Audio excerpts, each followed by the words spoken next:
Bienvenue ce soir aux Beaux-Arts de Paris pour ce premier rendez-vous de la saison de Penser le présent, la programmation culturelle des Beaux-Arts de Paris. Donc je suis ravie au nom des Beaux-Arts de Paris, de toute l'équipe et de notre nouveau directeur d'accueillir ce soir Thomas Hirschhorn et Lisa Lee. C'est un grand plaisir de les avoir avec nous pour ce premier rendez-vous.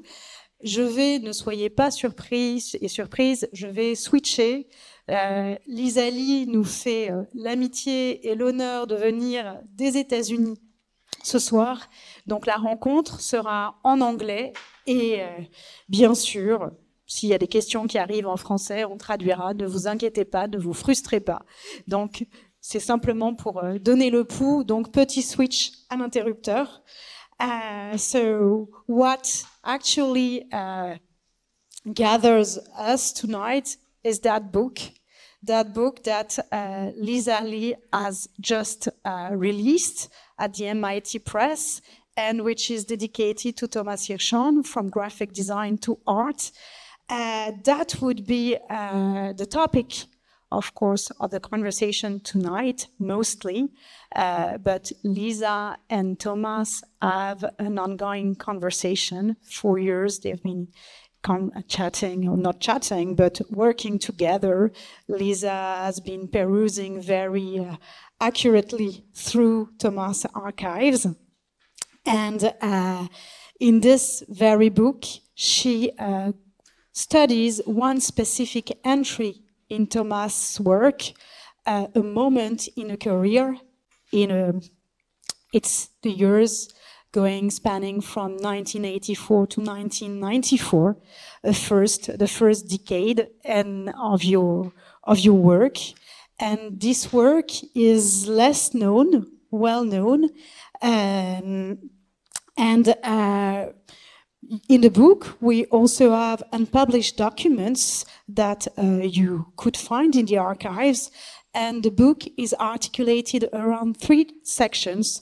I'm not going to spoil everything now, but the 3 sections are very important, and we follow through the sheet, the wall, and the street the artist's path from his graphic design studies to his self-commissioned graphic design and his first exhibition displays, or étalage, and his commitment to making art politically, not to make political art. And I think this is a very important quote of yours. And as Lisa writes, in this pivotal decade, 1984-1994, Hirschhorn repeatedly tested the use value of graphic design in relation to the autonomy of art, dissecting, scrambling, and reassembling the terms of each to devise new ways of reaching a non-exclusive public. Are we an exclusive audience tonight? But that would be another topic. So I would like to introduce Lisa's career. Lisa, you are Associate Professor of Art History at Emory University with a research specialty which won't surprise people in that room, in sculpture, collage, and assembling practices in European and American context. You are also co-editor with Al Foster of Critical Laboratory, the writings of Thomas Hirschhorn, also at the MIT Press.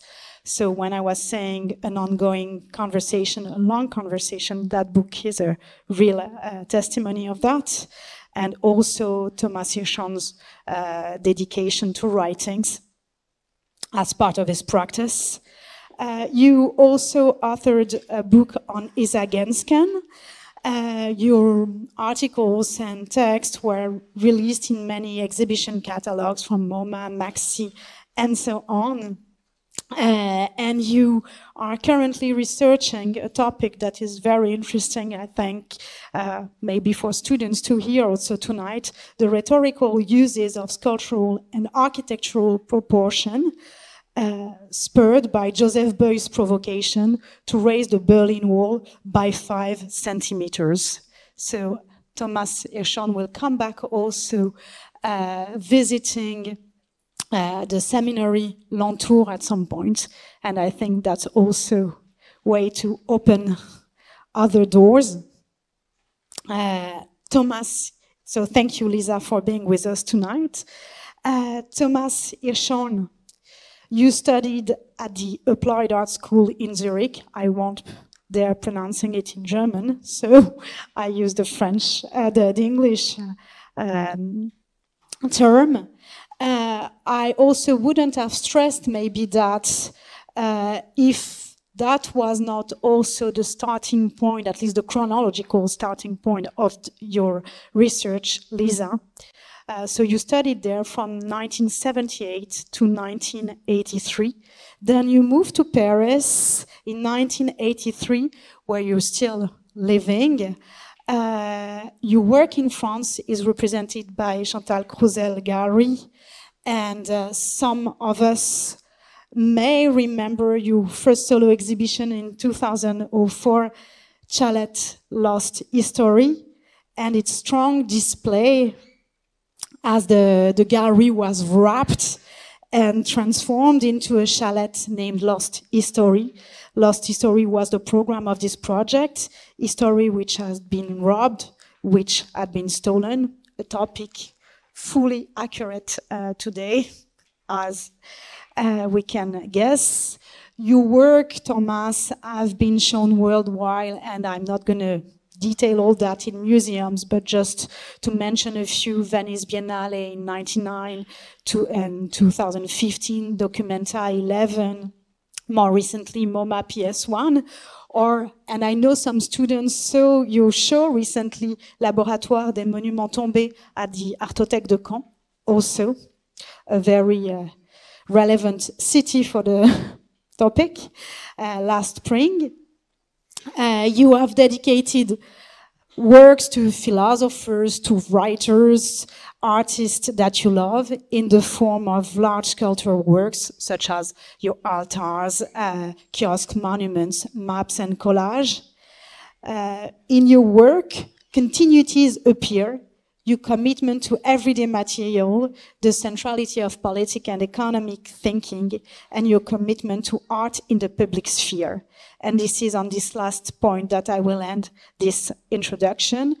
Public spaces in museum, also in gallery or alternative space, have hosted many of your projects where you assert your commitment to non-exclusive audience. And your presence and production projects made with local cooperation show this dedication, as Flamme Éternelle at the Palais Tokyo in 2014, or a fully emblematic project also, the Musée Précaire Albinet in 2004, which was revisited almost a year ago during one day as a critical celebration. So thank you very much, Thomas Hirschhorn and Lisa Lee, to be with us, and the floor is yours.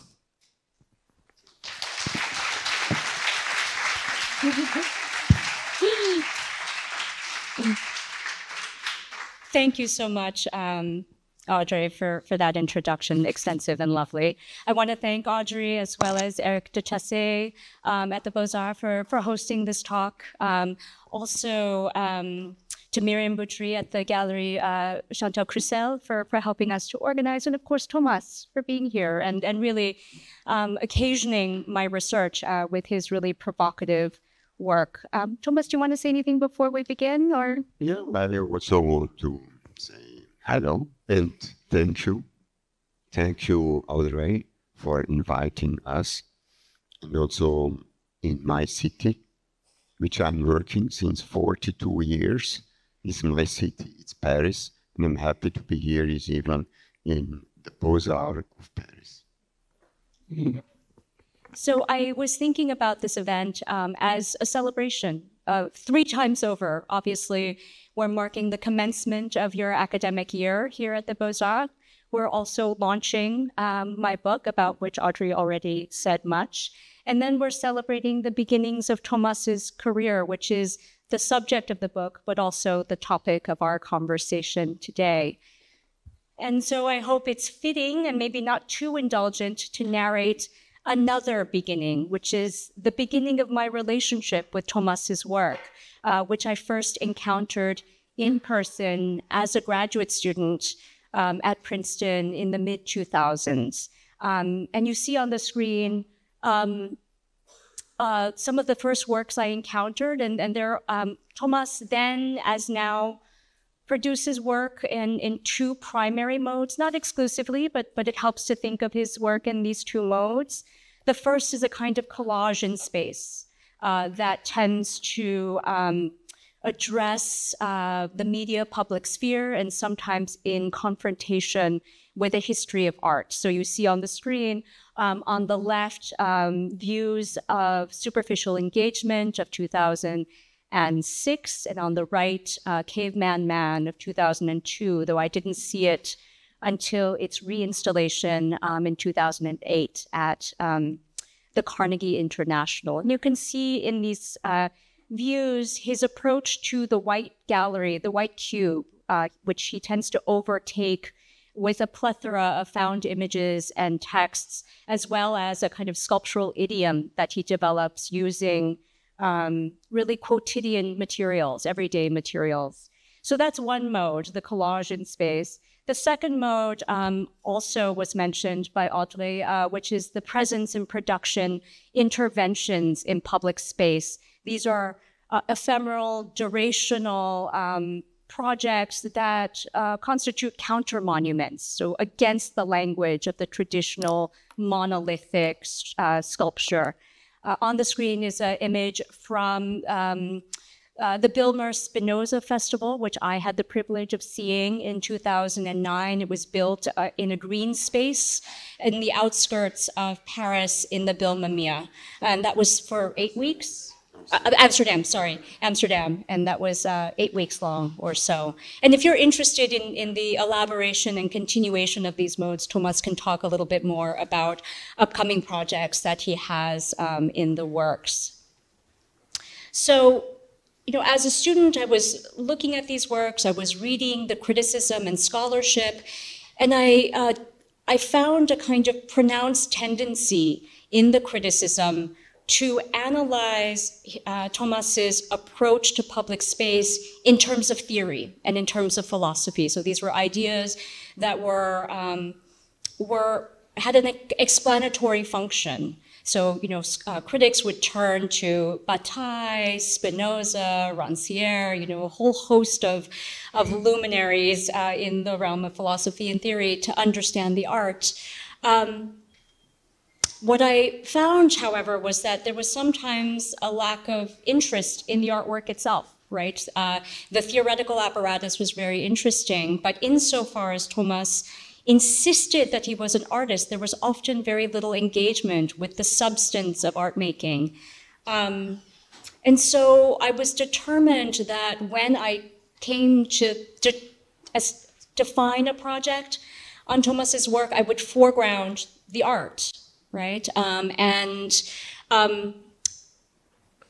To draw from it an argument about its relationship to the public sphere rather than grafting a theoretical apparatus onto the art. That was my ambition.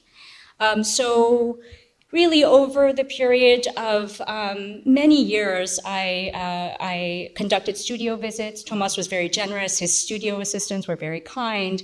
And I slowly unearthed a group of works that were fascinating but very difficult for me to understand using the established vocabulary. I had to find my own way through this material, which I had never seen before, right? So this is work from the years 1984 to roughly 1994, which is the first decade of Hirschhorn's, Thomas's practice after he completed his graphic design degree at the Kunstgewerbeschule in Zurich. And what I found fascinating about this work, and this is the argument of the book, is that his relationship to the public sphere was not born of theory in the first place, or philosophy in the first place, but emerged from his practices as a graphic designer, though he had to then transform those practices when he decided to become an artist. And it's really an exploration of how he navigates his political commitments, his artistic commitments. The book, as you see on the screen, is organized into 3 main chapters: the sheet, the wall, and the street. And they address in turn the kind of compositional concerns, the display concerns, and then the questions of distribution that animated him. So they tread the same chronology, they cover the same time span, but they move outward in terms of space and scope. So the book is the way we've decided to structure this conversation today.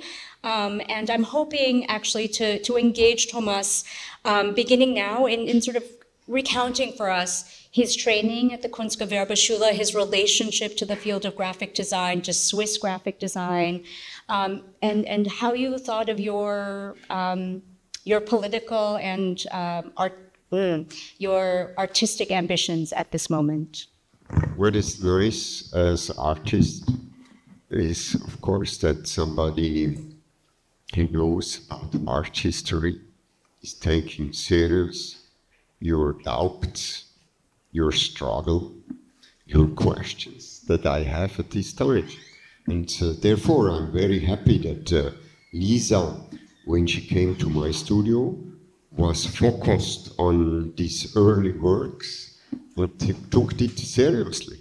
Well, took all my questions, like these ones, as serious questions. Because me, trained as a graphic designer in this school in Zurich, which, by the way, at this time had no art department, no free art department. Because the important thing in this school is that this school deviates from the Bauhaus idea and ideology that every art must be applied. So I choose graphic design in this way.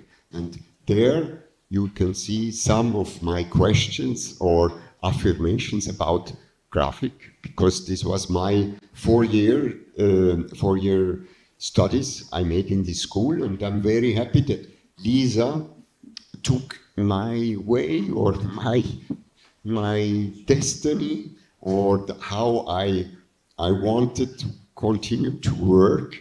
She took it seriously and made a book of it.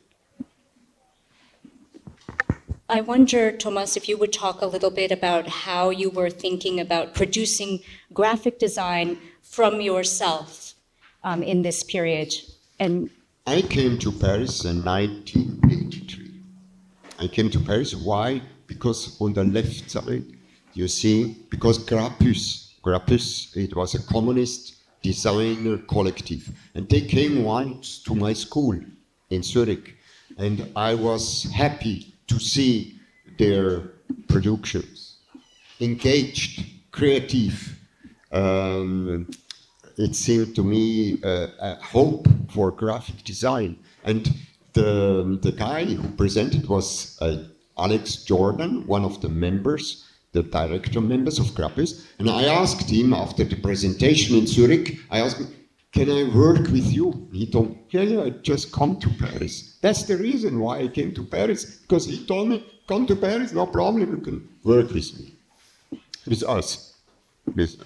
And by the way, this went to my original failure, because of course I went there. The reason was I came to Paris for this reason, and it didn't work out. I mean, it didn't work out in my way, because I wanted to be one of the four. Therefore, on the right side, you see this kind of strange picture. And even Lisa, I never told you, I'm not sure did I really made it for this reason. But there were four people, four directors, art directors, and I wanted to be one of them, but they didn't want me.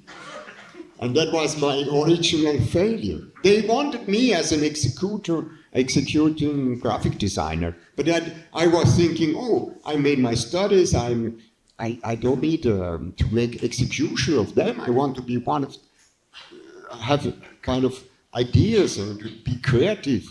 But that doesn't work out. So I'm very happy that Lisa, by the way, worked out in her book this question of Grappus and me, because it was a failure. It was my failure, my original failure with Paris.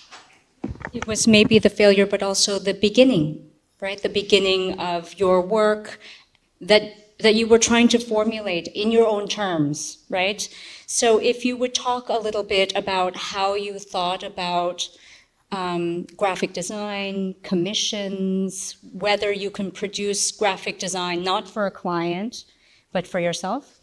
Yes, I mean, in this time, on the left side, I was lost, and so I tried to take over flyers of existing publicities like Franprix, and I made my own flyer. I always was thinking, okay, I loved graphic design. I loved, you must know, I loved all the constructivists, the suprematists, all this. They were my heroes. Malevich, Goncharova, Popova, Rodchenko. They were my heroes when I came to Paris, and I wanted them to organize my own graphic design. And I call it graphic from myself because there was no one who ordered me, but I was still working with existing elements, like, for example, this Franprix publicity. I have here on the screen some additional examples of this graphic design language that you're developing. Can you talk about how you were thinking about specifically the format? Because again, the sheet is quite important in this moment, and reproducibility was a concern for you, yes? Yes, I must say here, I really think, when an art historian is working about my work, your work, what is beautiful is that she or he brings in a new aspect. And with your idea of the sheet, the wall, and then the street, I think it's really what happened to me. And for example, in this period here, I made these sheets, small sheets, A4, very small, and with this stupid idea that they still are small, but they can be recopied. They are not art in a way. They are just the thing you can copy, make a copy of it. And therefore, there is this small format. Yeah, this was very startling to me to discover these in the archive, because I had associated Thomas again with these sort of incredibly expansive three-dimensional collages. To see these numerous, very small sheets was really a revelation. And it took me a long time to understand that you were thinking about them as scalable, right? The way the A4 sheet, the A3, as standards that then could be reproduced on a photocopier and then distributed. There's a kind of logic of distribution and reproducibility embedded in the format that he was choosing. Lisa, here on the right side, she put my collage, of course, in comparison to Andy Warhol's work. And of course, I don't know making sense, but something makes sense to me. And you must know, in 1990, I went to Juan Rosas to see the exhibition about Warhol's, Andy Warhol's work, early works. And it was very important to me to understand that Andy Warhol, as trained as an illustrator, also a graphic designer, I understood in this exhibition in Juan Rosas from the Cartier Foundation, I understood that he was truthful to his beginnings. He was truthful. And myself, I said, I must be truthful to what I, in the beginning, started to do. There are a series of really delightful notebooks, cahiers, where you're continuing to work out the language of your abstractions in this period. Do you want to talk a little bit about? I still I was founding. I was no, not founding. I was hoping or thinking that everything must be applicated. Yes. Therefore, I made this kind of cahiers, the cahier. And then I was always thinking they're contained. They're not there. It's a cahier. You can open it. It's not art in its way, on the wall. So therefore, I started to do this. But I realized that even when I didn't go out of the format, I put more of elements on it. Sometimes they were very thick, the scales, not the scales, the paper on it. So it was for me a way to find out my own le dépassement. I don't know, to go behind frontiers. Yeah, it's very clear. There's a moment when he turns a corner in these cahiers, like where he initially begins with what is a standard form of printed matter, which is a book, and then the objecthood of the book comes to the fore, and he breaks through to the other side. After that, he begins to experiment quite extensively with different materials, now physically embodied materials, cardboard, things that you've salvaged from the street, and you simultaneously develop a language, a vocabulary, a lexicon of abstraction, which you can see in this series of 40 works. Can you talk about how you're thinking about abstraction? It was less about abstraction. Here it was in a way to fill or to intervene with very simple forms, very simple logics, horizontal, vertical, and some gribouillage into the existing space already. So it was more about, yes, to define the vocabulary, but also to occupy the already done space. And of course with felt pen, but also already here with tape. Right, so these are all sort of either A4 sheets or tear sheets from magazines, sometimes advertisements. Right, so you're intervening in the printed matter as a pre-existing substrate, right? And then we have an example of a very well-known series of yours a little later, in which you seem to confront quite directly a history of graphic design.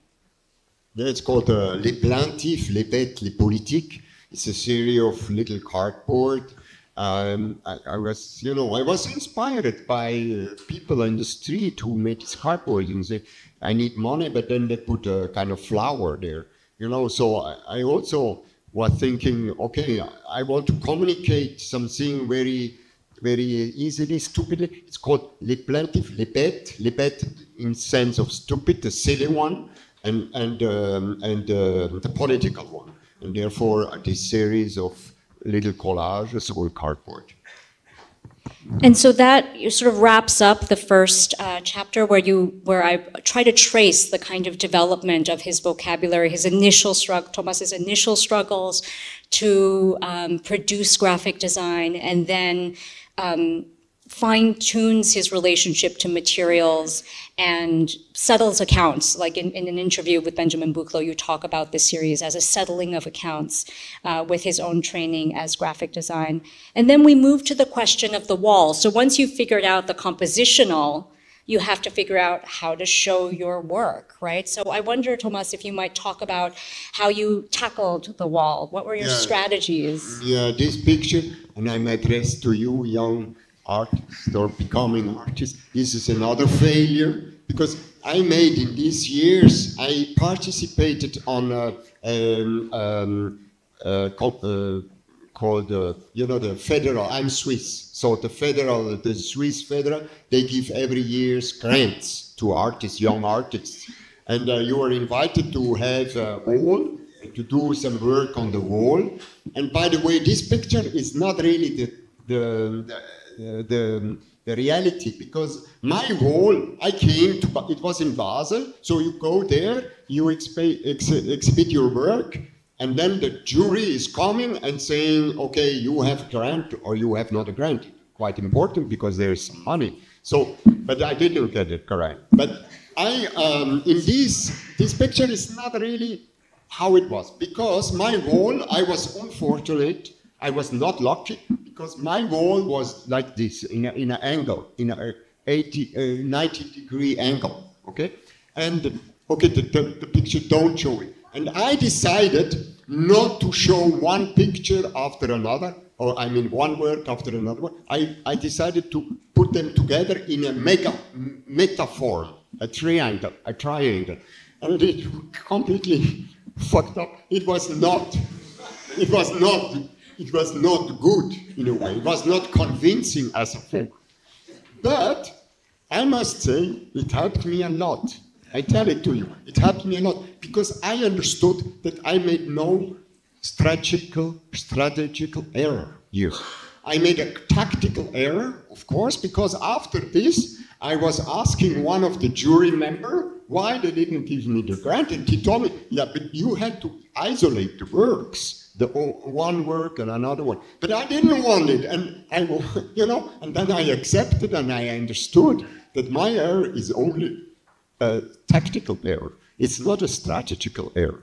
So this picture is a little bit fake because it was even more complicated. A triangle in a 90-degree. The wall. It's in the middle. Yes, it's in the middle. So, but I learned a lot. I learned a lot with this failure here. I learned a lot because I learned that I made the will to put all works together in a metaphor is good, but of course it's difficult to understand it. And even when you have not the occasion to express it, then it can lead to a failure. Right, so it's again a productive failure, right? So next, you continue to refine this language of the mega or meta form.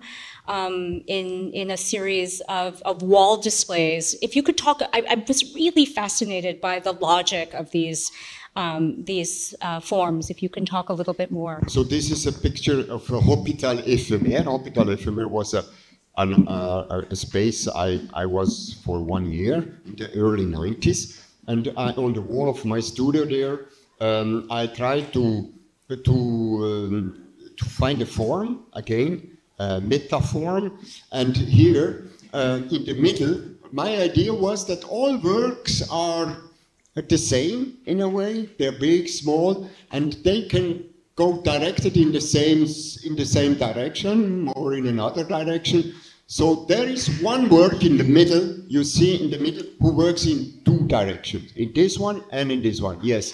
And this gives me a kind of idea of logic, a kind of logic for that the work find the space, you know, and is arranged. And by the way, then I just started on the bottom, just on the top, and that was why there was this cross organized around one piece who works in two directions.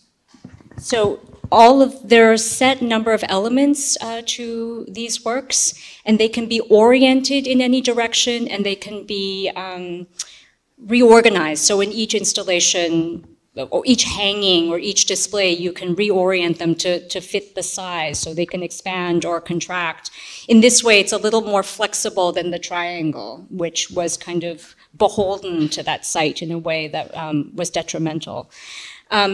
These works are incredibly, for me, like intellectually fascinating in that they have a kind of, they refuse orientation, right? So they're on the wall so that you have a kind of, you stand in relation to them as an upright person to a wall hanging, but the logic of the work is horizontal. And so the next moment, actually, Thomas, you basically abandon the wall, more or less, and you move to the horizontal plane more literally. So not only is the logic horizontal, but the actual installation or the showing of the work is horizontal. Would you talk a little bit about the layouts? Here, there are the same elements like you saw before on the wall, the same elements with cardboard and paper on kind of wood with some small interventions. And here, I found I have to present them in a way together. So I found the idea of having textiles, and to put them on a textile, like somebody who, for example, dismantle his bicycle, he put a textile or something, and then in order to rearrange his bicycle or his weapon, by the way. So that's why it came out to this idea of the layout. So that they are on the ground, but they are on a determined form already, like a textile or whatever.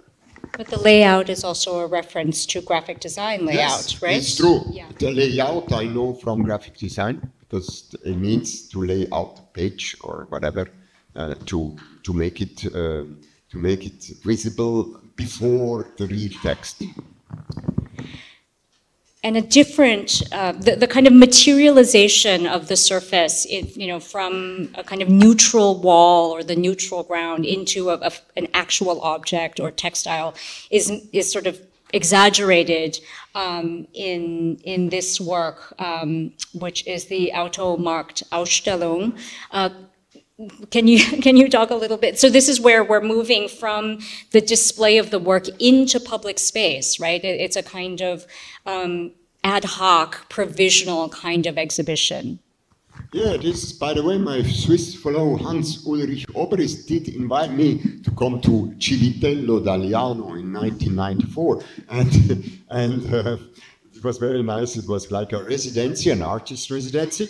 And I came there. I was at this time living in Berlin. I came with my car, with my Mercedes-Benz, diesel Mercedes-Benz.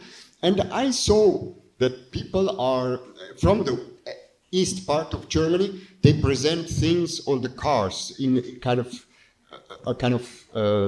market. So I liked very much that they use the car, the front and the rear of the car to present some items, I don't know what, but I used it here in Civitello d'Aliano because they had a little market with my car to present my work, my artwork.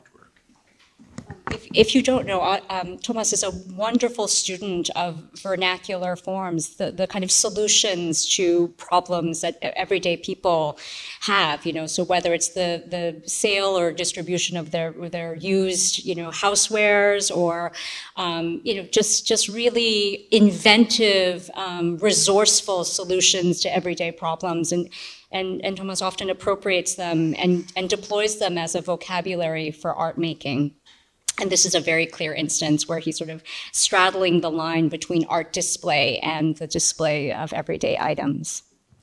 So this object or this series really sort of hinges the two chapters of the wall and the street. And so here again, we're moving back in time to the late 80s, early 90s, where Thomas is still engaged with, not with Corpus particularly, but with the members of Corpus who are, have their own projects. I wonder if you would talk about that moment in late 1989 and your relationship to graphic design, but also to a kind of emerging consciousness about art.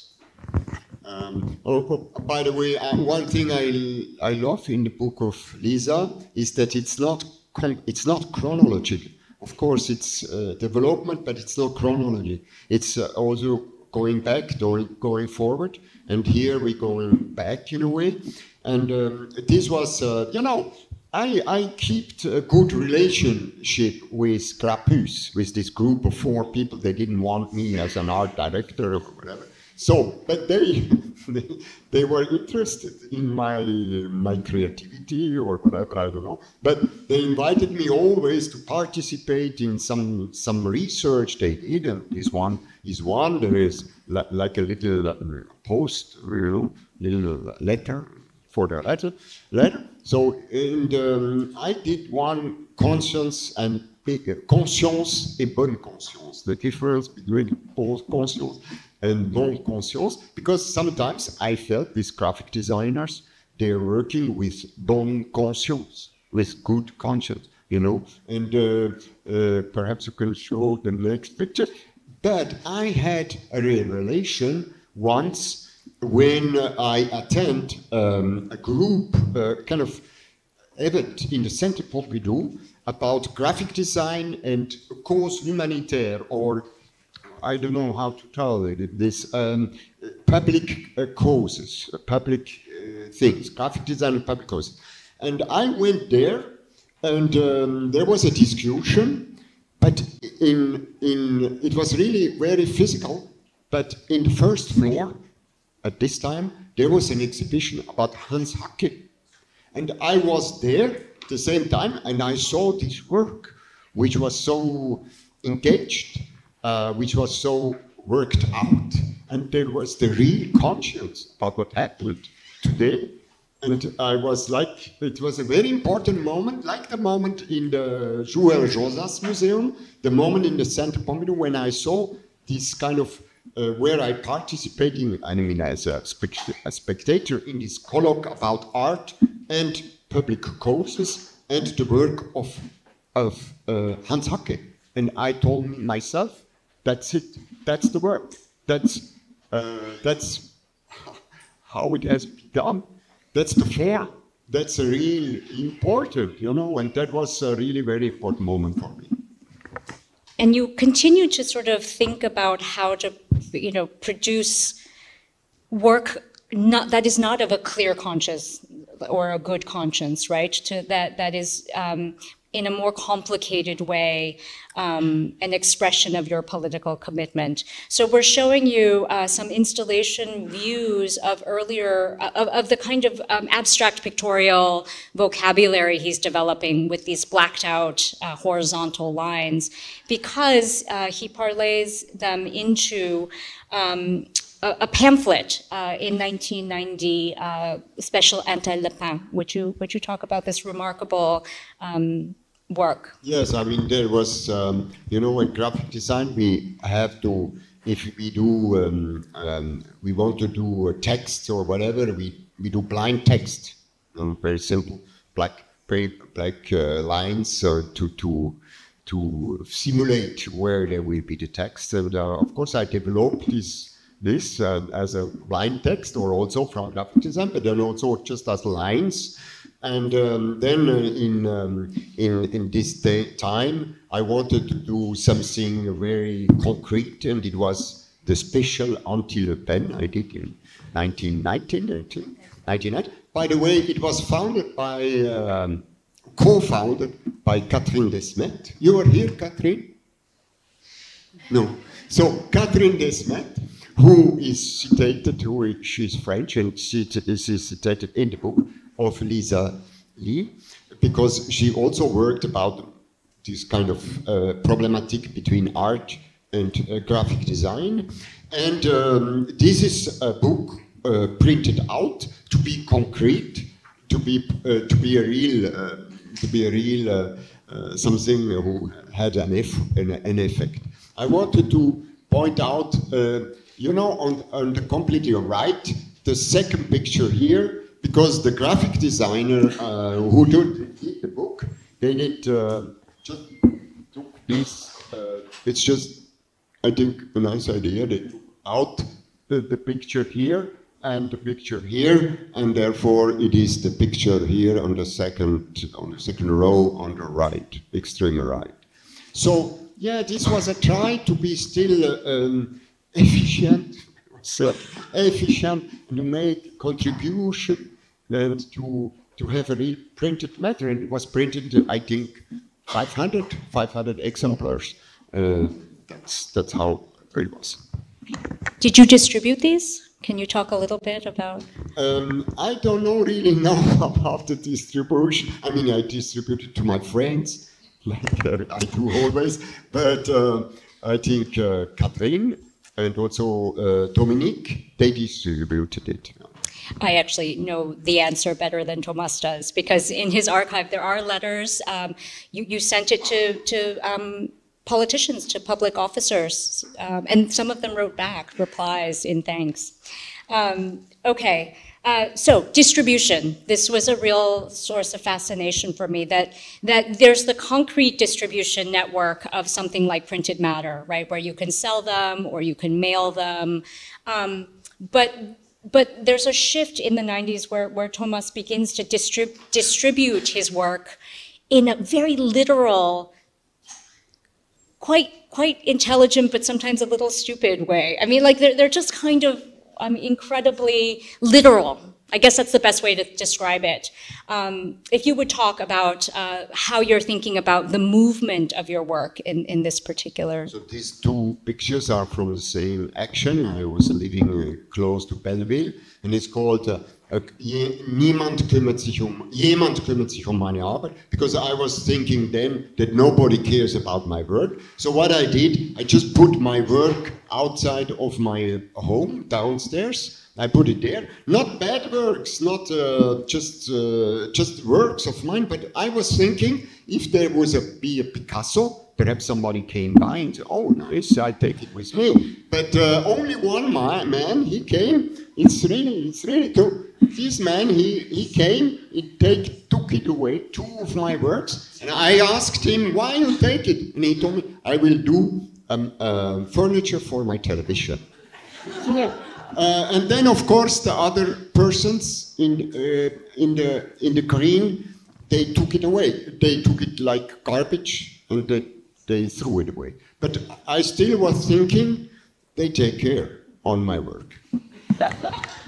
And I think this is actually hugely important for understanding later, your approach to public space, art in public space. There's a real permissiveness for all kinds of engagement with his work. I don't think you actively want people to destroy your work, but there's a lot of latitude for the ways in which people engage. They can be interested, they can just be nearby, they can be passersby, but there's not a privileging of certain kinds of attention over other kinds of attention. There's a generosity to the work that's already in play here. Yeah, I'm very much like that you point this out, because to me, when I do, for example, a flamme éternelle or other works in public space or whatever, and if somebody is just attending because he likes there's free drinks or cheap drinks, I always think it's a participation. It's a real participation, and it counts for me. So I'm happy that you related to this. And so this is a slide where I'm showing the ways in which there's a real consistency of thinking, right? He's at the beginning of the story, he's really trying to work out his status as a graphic designer, his relationship to an audience, his relationship to a client.